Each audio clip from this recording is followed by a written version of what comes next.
두 가지 장애가 함께 겹친 한 장애는 육체적인 장애이고 또 한 장애는 관계적인 장애입니다. 맹인, 날 때부터 맹인이다. 맹인, 중도 실명자가 아니고 태생적인 장애를 가지고 태어난, 자기 실수가 있는 사람이라면, 자기 중간에 그렇게 장애를 갖게 됐다면 사람들은 남 탓할 수가 있을 것입니다. 자기 탓이든지 남 탓이든지. 그런데 날 때부터 장애를 가지고 태어났으니 이 사람은 까닭 없이, 이유 없이 애매한, 전적으로 하늘에 의한, 하나님에 의한 그런 고난이라고 생각해서 억울하게 누명을 쓴 사람처럼 느닷없이 닥친 재난에 어처구니 없어 하면서 그렇게 원망과 불평으로만, 열등감으로만 그렇게 살 수밖에 없는 그런 존재입니다. 뭐라고 말할 필요도 없고 위로할 필요도 없고 마음에 깊은 상처를 가지고 평생 어둠 속에 처박혀서 그렇게 불공평하다고 하늘을 원망하고 절규하면서 살아도 아무런 문제가 되지 않는 그런 사람입니다. 우리는 두 종류의 장애를 늘 이 세상에서 보고 경험하면서 살죠. 처음부터 장애를 가졌느냐 아니면 중간에 장애를 입게 되었느냐. 두 가지가 우리가 바라보는 장애의 전부인데 이 사람은 날 때부터 맹인이었습니다. 또 한 가지는 8절 말씀에 기록되어 있는데 이웃 사람들이 전에 그가 거린인 것을 보았던 사람들이 이르되, 이 사람은 거린이었습니다. 이 사람은 태어날 때부터 맹인이었고 그리고 평생 빌어먹고 사는 그런 거지였습니다. 거린이었습니다. 두 가지가 이 사람이 처한 모든 것들을 아주 극명하게 보여주는 거죠. 이 지상에 많은 사람들이 살고 있습니다. 그런데 어떤 사람들이 이 사람처럼 살고 있는 이 사람의 상황을 제대로 이해하면서 공감하고 그리고 함께 있어줄 수 있을까요? 이 보다라고 하는 이 감각이 이 말씀의 이 9장에 아주 가득 차 있죠. 가득 차 있습니다. 본다라고 하는 것이 어떤 의미인지를 우리로 하여금 깨닫게 해주는 말씀으로 가득 차 있습니다. 보지 못한다. 날 때부터 보지 못했다.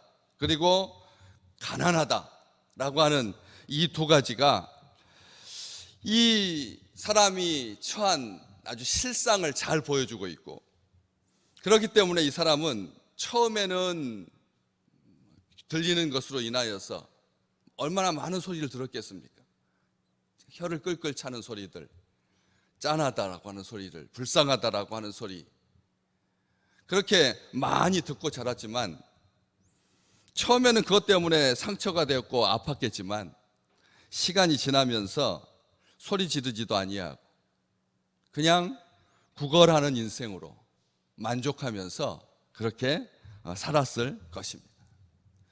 이 사람, 다른 사람들이 보기에 부모도 있고 그리고 또 이웃 사람들도 있다. 표현이 이 사람에 대해서 이웃 사람들이라고 표현하는 것으로 봐서 자기의 그 상처를 막 화내면서 그리고 다른 사람들에게 투사하면서 억울하다고 하면서 말이 많은 그런 사람이 아니었다는 것이죠.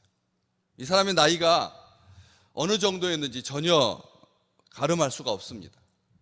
노부모가 있는, 아니면 장성했다라고 하는 부모님이 이 사람에 대해서 다 컸다, 장성했다라고 하는 표현만 쓰고 있어서 어쨌든 성인이 된 이 사람.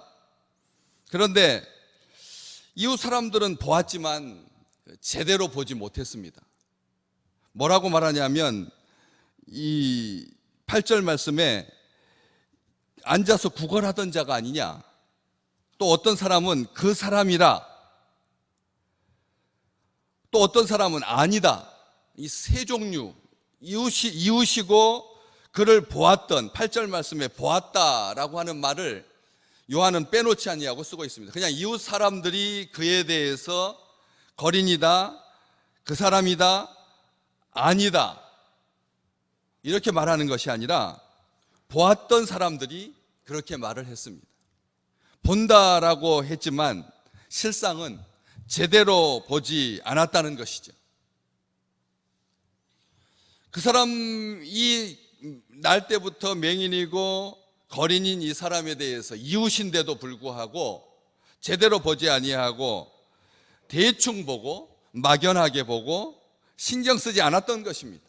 멍하게 바라봤을 뿐입니다. 말만 많았을 뿐이지 혀나 끌끌 차면서 아무런 대책도 없는데 그 사람에 대해서 이렇게 설명하려고 들었지.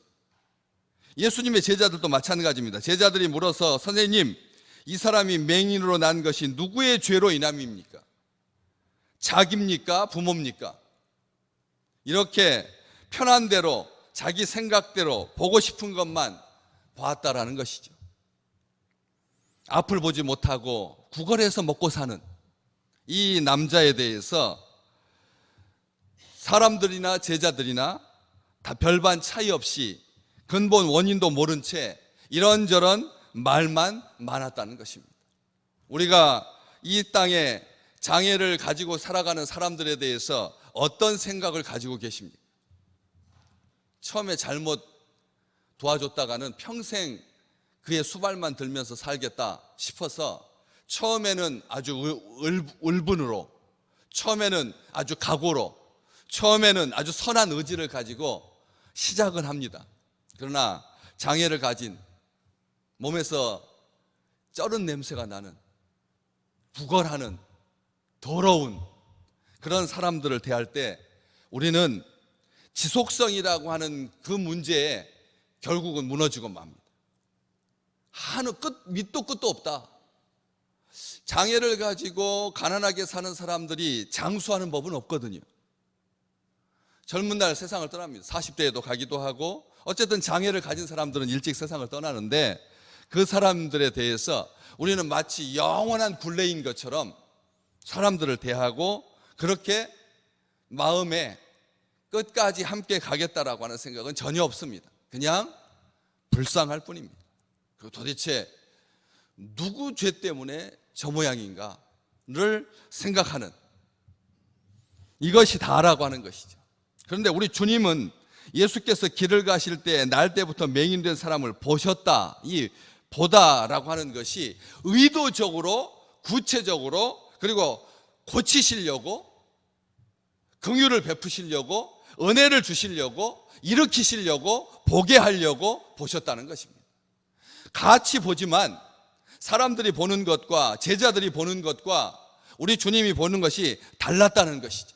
우리 주님은 뭐라고 말씀하십니까? 이 사람의, 예수께서 이 사람이나 그 부모의 죄로 인한 것이 아니다, 아주 단호하게 말씀하십니다. 우리가 장애를 가진 사람들 불쌍하다라고 하는 마음을 가지는 것은 중요합니다. 그러나 그 불쌍하다라고 하는 생각이 조금만 지나고 나면 어떤 생각부터 갖게 됩니까? 무슨 이유 때문에 이 사람이 이런 고난을 당하나 는 생각을 갖게 되고, 결국은 하늘 탓하고 남 탓하게 되고 부모 탓하게 되고 자신 탓하게 된다는 것이죠. 우리 주님은 아니라고 말씀하십니다. 이 사람이나 그 부모의 죄로 인한 것이 아니다 라고 말씀하시면서 그에게서 하나님이 하시는 일을 나타내고자 하십니다, 이렇게 말합니다.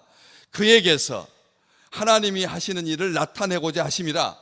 이 말 속에서 우리가 딱 기억해야 할 말씀은 딱 한 가지입니다. 나타내다라고 하는 뜻입니다. 하나님께서, 그에게서 하나님께서 하시는 일을 나타내신다. 하나님께서 하시는 일을 나타내신다. 이 나타내다라고 하는 이 말, 헬라어로 파네로데라고 하는 이 단어는 빛이 드러나서 비치게 된다는 뜻입니다. 나타낸다라고 하는 말이 빛이 드러나서 비치게 된다. 놀라운 일 아닙니까? 맹인이고 거린인 이 사람에게 하나님의 빛이 드러나서 비치게 된다, 밝게 된다, 보게 된다는 뜻입니다. 나타낸다라고 하는 말이 본다라고 하는 말과 가장 밀접한 단어라는 것이죠. 사람들의 눈에는 감추어져 있을 때가 많지만 하나님의 섭리는 드러나지도 아니하고 사람의 눈에는 보이지도 아니하고 사람들은 이해하지 못하고 사람들은 깨닫지 못하지만 하나님께서는 이 사람의 눈을 열어서 보게 하시려고 나타내신다는 것이죠. 오늘 또 하나님께서 하시는 일이 우리의 삶 가운데 사람들은 깨닫지 못하지만 나타나게 될 줄로 믿습니다. 믿음으로 보게 된다. 우리가 이 말을 많이 합니다. 믿음으로 본다, 순종으로 본다. 이 사람의 삶을, 이 사람의 지금 나중에 이야기를 쭉 이렇게 읽어보시면 41절까지 이 사람이 가지고 있는 참 죄인인데, 그리고 배우지 못했는데 할 수 있는 것이다라고 하는 것을 구걸하는 것밖에 없는데, 이 사람이 우리가 생각하는 눈뜬 사람들보다 훨씬 더 예수 그리스도에 대해서 정확하다라고 하는 것을 알 수가 있습니다. 주님께서 진흙에다가 침을 뱉어가지고 이겨서 눈에다 발라줍니다. 여러분, 시각장애인이 눈을 감고 있다면야 위에다가 진흙을 바르면 아무런 문제가 안 되겠지만, 눈을 보지는 못하지만 눈을 뜨고 있잖아요. 거기에다가 침을 뱉어가지고 진흙으로 눈에다가 이렇게 바르면 보통 성성한 사람은 이건 말도 안 되는 거죠. 말도 안 되는 거죠. 보았기 때문에. 왜? 더럽게 진흙에다 침 뱉어서 눈에다가 바르니까 일단 거부감을 갖게 될 거고, 그리고 이거 미신도 아니고 이거 아무것도 아닌데 이게 무슨 짓이냐 하가지고 손을 딱 잡았을 겁니다. 근데 보지 못하니까 소리는 들렸겠죠. 근데 그걸 가지고 눈에다가 바르니 눈이 얼마나 아프겠습니까, 여러분? 신경이 없는 것이 아니죠. 보지만 못할 뿐이지 신경이 다 살아있는데, 그거 가장 예민한 부분인데 거기에다가 진흙, 침으로 이긴 이것을 갖다가 발랐을 때 보통 사람들은 분명히 거절하고 거부하고 욕하고 웬 시비냐 그러고 못됐다고 말하고, 그리고 예수에 대해서 대적했을 것입니다. 차라리 못 보니까, 안 보니까 예수 그리스도에 대해서 수용적이 되고 그의 치유에 대해서, 그의 사랑에 대해서, 그의 은혜에 대해서 온전하게 반응할 수 있었지, 만약 눈뜬 사람이었다면 이것은 장난도 아니고 이것에 대해서 분명히 아주 큰 거부가 있었을 거라는 것이죠. 실로암에 가서 눈을 뜨라고 할 때 이 사람이 지금 볼 수 있는 상태로 가서 실로암에 가가지고 눈을 씻고 보게 된 것이 아닌데, 보면 계속 이 사람이 대하는, 나중에 우리 주님에 대해서 이 사람이 말하는 그 태도에 대해서 보면 굉장히 정갈하다라고 하는 것을 알 수 있습니다. 복잡하지도 아니하고 본 것으로 인하여서 사람들을 규정하거나 판단하지도 아니하고 아주 전적으로 주님께서 하라고 하시는 대로만 하고 있는 모습을 보게 된다는 거죠. 사람이 무엇으로 못 봅니까? 하나님의 은혜를 어떻게 깨닫지 못합니까? 하나님의 긍휼이 왜 드러나지 않습니까? 자기 생각이 많기 때문에 그렇습니다. 본다고 하니 죄가 그대로 있느니라. 우리 주님께서 말씀하셨습니다. 본다고 하니 죄가 그대로 있는 겁니다. 불순종이 하나님의 은혜를 깨닫지 못하게 하는 겁니다. 의심이 하나님을 보지 못하게 합니다. 오늘도 진정 내가 온전히 죄 가운데 나서 우리를 가르치려 드느냐, 이 바리새인들이, 종교 지도자들이 그에 대해서 했던 이 태도가 아니라 하나님의 사랑과 하나님의 은혜가, 하나님의 자비와 하나님의 긍휼이 전적으로 의심하지 아니하고 불신하지 아니하고 불순종하지 아니하고 그러므로 나타나지 않는 어둠에 처한 채로 있는 그런 사람이 아니라 하나님의 은혜를 보여주고 또 보여주는 멋진 날이 되시기를 주님의 이름으로 축복합니다. 우리가 믿음으로 반응하면, 순종함으로 반응하면 하나님께서 나타내실 것입니다.